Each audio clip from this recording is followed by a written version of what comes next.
In this video, I'd like to introduce the beginning of Matthew's Gospel, the so-called infancy narrative in the first two chapters. Now, this is something that Matthew adds to the story that he inherited from Mark. As we know, Mark's Gospel began with the adulthood of Jesus. We're at the moment of Jesus' baptism in chapter 1 of Mark. So Matthew is the first one to add a story of Jesus' infancy. His is the famous story of Magi coming from the east, wise men coming from the east to see a star in the heavens and believe that it signals the birth of a king's son. And so they land in Jerusalem hoping to find this son and pay their homage. When, of course, King Herod the Great finds out about this, they come to him, of course, he is worried that someone will overthrow him. And so he makes sure to kill all of those who might be a threat. This is a very bloody infancy story. And one that points out a contrast between Jesus, who is born under that star, and this messianic pretender, King Herod the Great, who is currently the king of the Jews.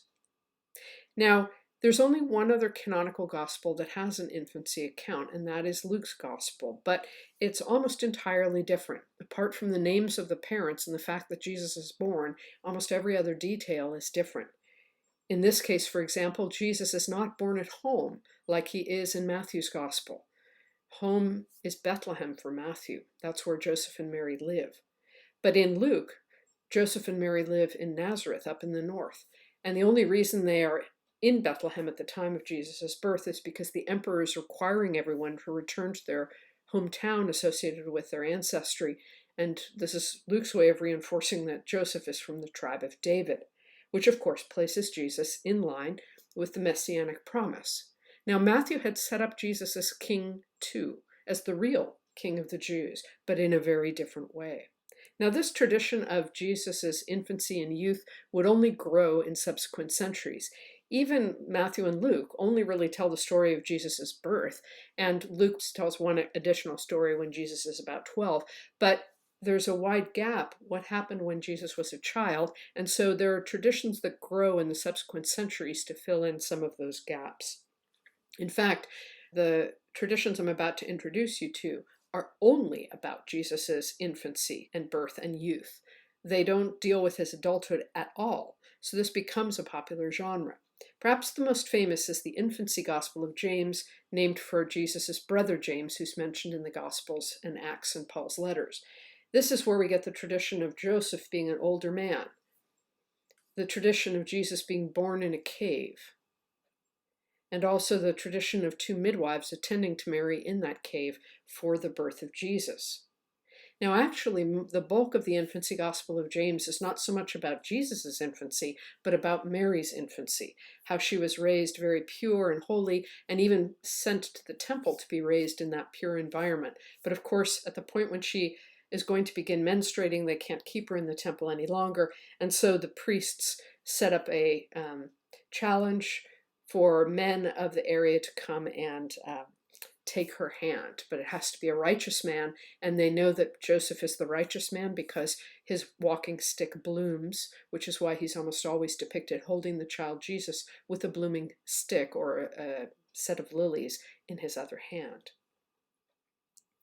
The next tradition I want to introduce you to is the Arabic Infancy Gospel. This picks up on the flight to Egypt that we get in Matthew, but then tells stories of Jesus' infancy in Egypt, including how he took earth and formed little birds out of it, sparrows, and then breathed life into them, much as God does in the second Genesis creation story, forming a little human and breathing life into it, and suddenly Adam is a human being. We see Jesus doing this as a child in the Arabic Infancy Gospel.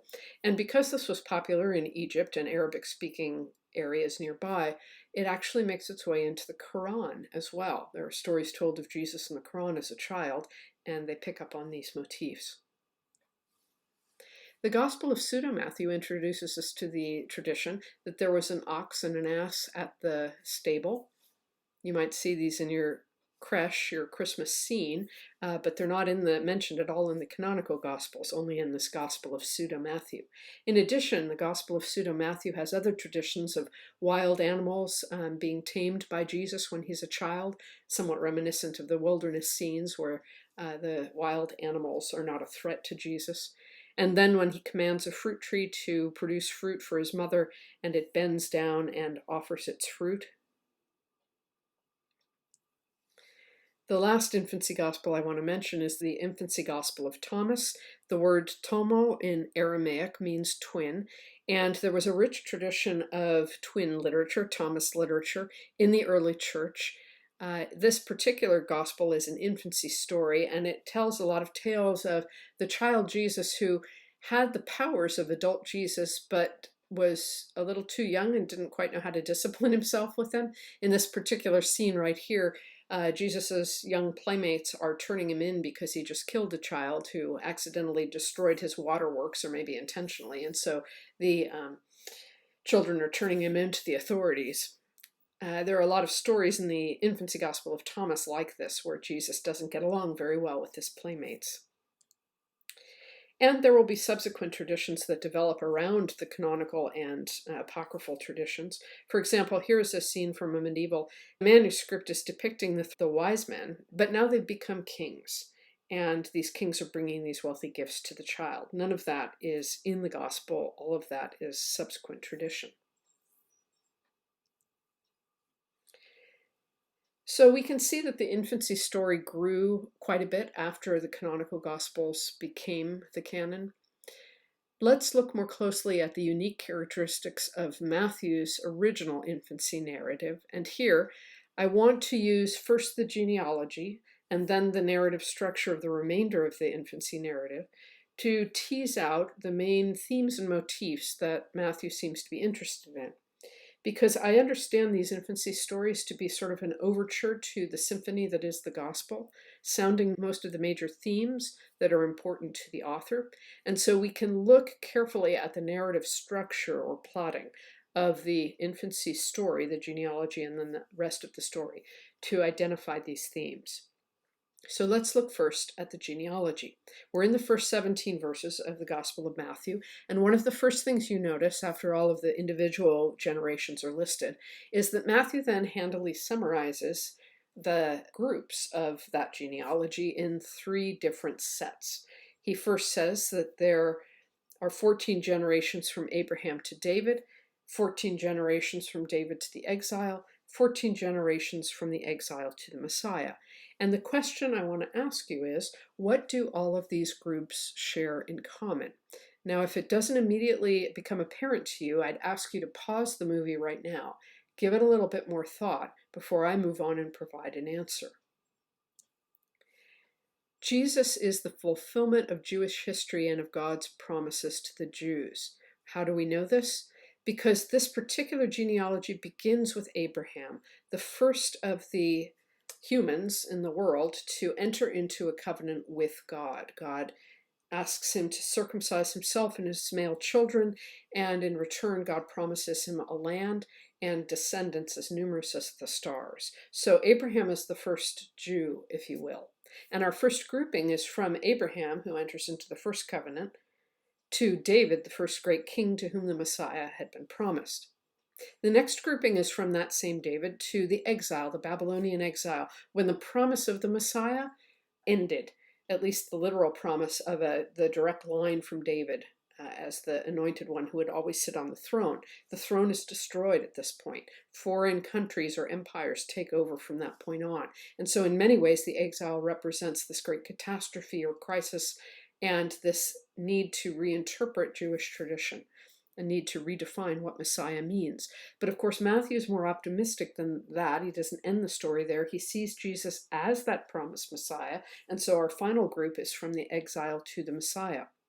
So by grouping the genealogy in this way, Matthew is positioning Jesus to be the fulfillment of that entire history, from Abraham to the Messiah, from the first covenant to this new covenant.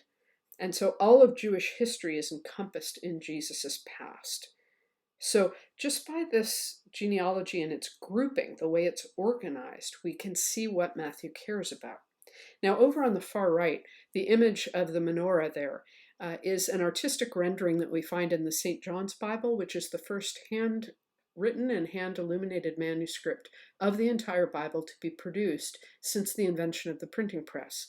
It was commissioned by the Benedictine monks in Collegeville, Minnesota at their abbey. The original is there, but our library, our archives, has a facsimile copy that is just beautiful, where they actually rendered the gold with real gold leaf, and the pages are their real size, even though it's a facsimile copy printed on a high-grade cotton paper.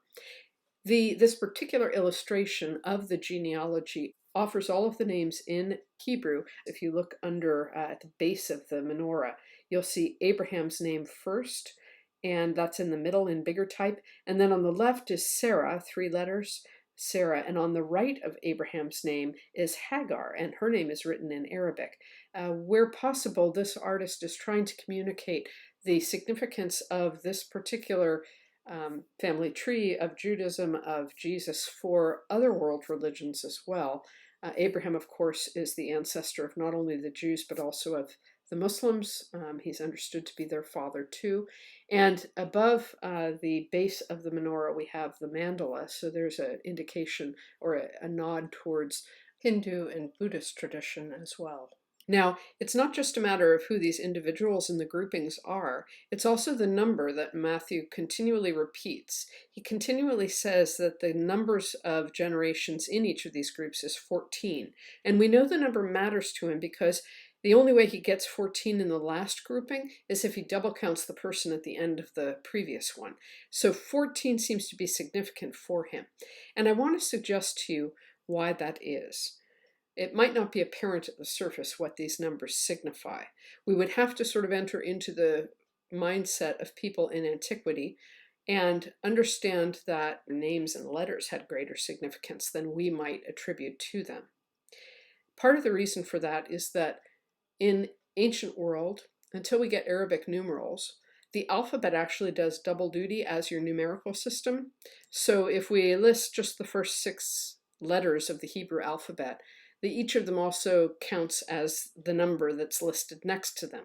And if you add up the name David, which is so pivotal to the genealogy, the letters are 4 for the Daleth or D, and 6 for the Vav or W or V.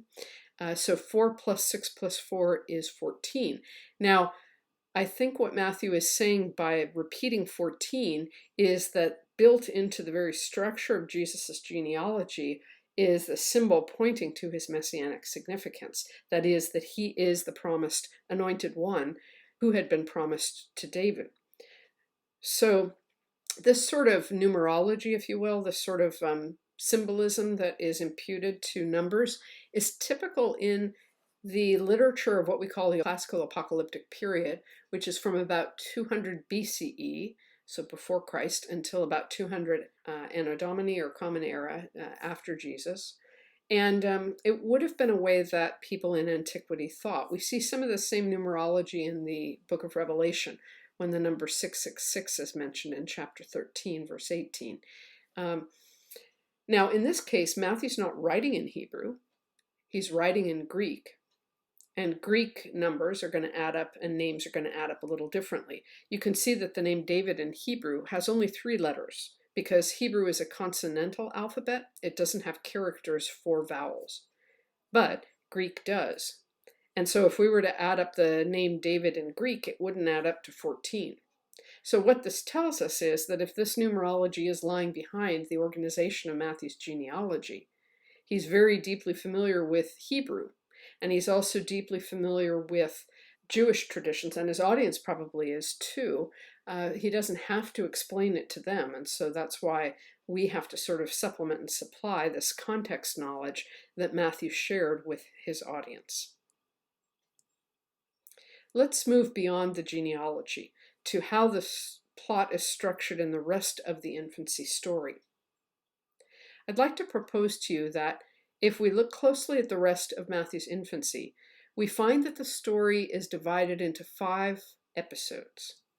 First, we hear that Joseph has a dream when he's thinking of divorcing his fiancée because he's discovered that she's pregnant and he knows it's not by him. But in the dream, he's told that this is part of God's plan. The next scene is when the Magoi come from the east, the wise men. By the way, we get our word magic from the same root, this Greek word. It doesn't mean that they're magicians, but they have ability to read the signs in nature, and they see that star in the heavens. And as astronomers and people gifted with interpretation of natural symbols, they believe that someone significant has been born. So they follow the star to their west, and they go immediately to the capital city where King Herod is, because they presume it's King Herod who's had the child. In the next scene, the angel appears to Joseph and warns him, and so we have Joseph, Mary, and the child fleeing into exile in Egypt. The next episode is that King Herod follows through. He slaughters the children, thinking by that he'll kill the child who threatens his throne. And finally, when he dies, and it's safe to return from Egypt, Joseph has another dream in which he makes his escape. But this time, since the son of Herod is on the throne in Jerusalem and Joseph doesn't feel safe, he decides to move from Bethlehem to Nazareth, to return from Egypt directly up to the far north of the country. One of Herod's other sons is on the throne there, but apparently there's less of a threat. And so we have these 5 episodes into which the infancy story is divided. Now I'm going to ask you to look at these episodes, and the way I've framed them or named them might help with this next question. And again, I'll ask you to pause this video to give you time to consider this question before I help to answer it for you. What themes or motifs repeat across these scenes? Or another way to frame this is, what echoes are present here of Jewish tradition? We know from the genealogy that Matthew is framing Jesus in terms of the Jewish story. So what aspects of the Jewish story are present in these 5 episodes? Pause the movie here. I hope that one of the things you noticed is that there are echoes here, particularly of the time in Egypt. There was a Joseph in the Genesis story who is sold by his brothers into slavery. He becomes a slave in Egypt, but quickly rises up to the level of an advisor to the Pharaoh because he's able to interpret the Pharaoh's dream of 7 fat years and 7 lean years, and he understands that dream to signify that a famine is coming, and so the Pharaoh puts him in charge of storing the grain for the time of famine. When the famine hits, Joseph's family has to come to Egypt because that's the only place that has grain. And in that dramatic encounter, Joseph reunites with his family. So we have the story of the Jews getting down to Egypt, to their eventual slavery, in the story of Joseph's enslavement first. The story of the Magoi and the king. These Magoi are coming from Babylon, and Babylon, which of course is the site of the great exile, the great crisis or catastrophe of the Jewish people. But now these Magi in that place see salvation in the West, and they come to follow the star to find that salvation. Now, of course, also we have this motif of King Herod. He's sitting on the throne as the king of the Jews. But as I mentioned in a prior video, he's actually a 2nd generation Jew. And there's a way in which this story, of course, is counterposing King Herod as king of the Jews with Jesus as being offered as the real and legitimate king of the Jews. The Magoi are the focal point here. They are trying to find the real king. They go to the wrong one first. All of this reinforces who the real king of the Jews is. Now we have our flight into exile. Intriguingly, it's into Egypt, so that Egypt becomes the safe place in this infancy story, whereas it was the place of slavery in the book of Genesis and Exodus. The slaughter of infants is reminiscent of the fact that Moses went through that too. We hear at the time of Moses' birth that the number of Jewish children, Israelites, is growing quickly in Egypt under slavery, and the Pharaoh is concerned that they might rise up in rebellion. So he orders that all the male children be slaughtered, and Moses' sister and mother manage to spare him by floating him in a reed boat, and the Pharaoh's daughter finds him and raises him as her own. So we have a child surviving the slaughter of the infants by a king who is hostile and oppressive. So already here we have an allusion to Moses in Jesus' childhood, and if we needed yet another, we have the exodus from Egypt of Jesus' family. Just as Moses led the Jews out of Egypt to a place of greater safety, we have Jesus' family taking him back to the promised land. Although, as we know, in this particular narrative, the promised land is actually the dangerous place. We're set up to understand that from the way King Herod treats the children and Jesus. But of course, this is all foreshadowing and telegraphing the end of the story when Jesus will be killed in the promised land. Now, there's one other thing going on here in these 5 episodes that I want to point out, and it's not unlike the theme that was re-emphasized in the genealogy. Each one of these 5 episodes ends with the citation of a prophecy. I've listed the prophecies here that are used, and I don't want to look at any one of them in particular, although I will mention that the last one, the prophecy that they had to move up to Nazareth because he shall be called a Nazarene, that we don't know where this comes from or why Matthew thought this was a prophecy. But at any rate, he structures each of these episodes in the same way so that each of them is made to fulfill a prophecy from Jewish scripture. And in doing this, Matthew is emphasizing that Jesus' life, even in infancy, fulfills not only Jewish history, so it not only echoes or reiterates Jewish history, but it also fulfills Jewish prophecy. So at the end of the day, now that we've looked at both the genealogy and the 5 episodes of the infancy story, we want to identify if there are any themes and motifs that repeat. Because if we do see those patterns and repetitions, that can signal to us from narrative clues what themes matter most to this author. And I think there are 3 that I'd like to point out. One is that Jesus is being portrayed as the fulfillment of Jewish history and of God's promises to the Jews. We see that in the genealogy structure, and we see it in the echoes of Jewish tradition here in the vignettes of the story. Secondly, Jesus is being presented as the promised heir of David.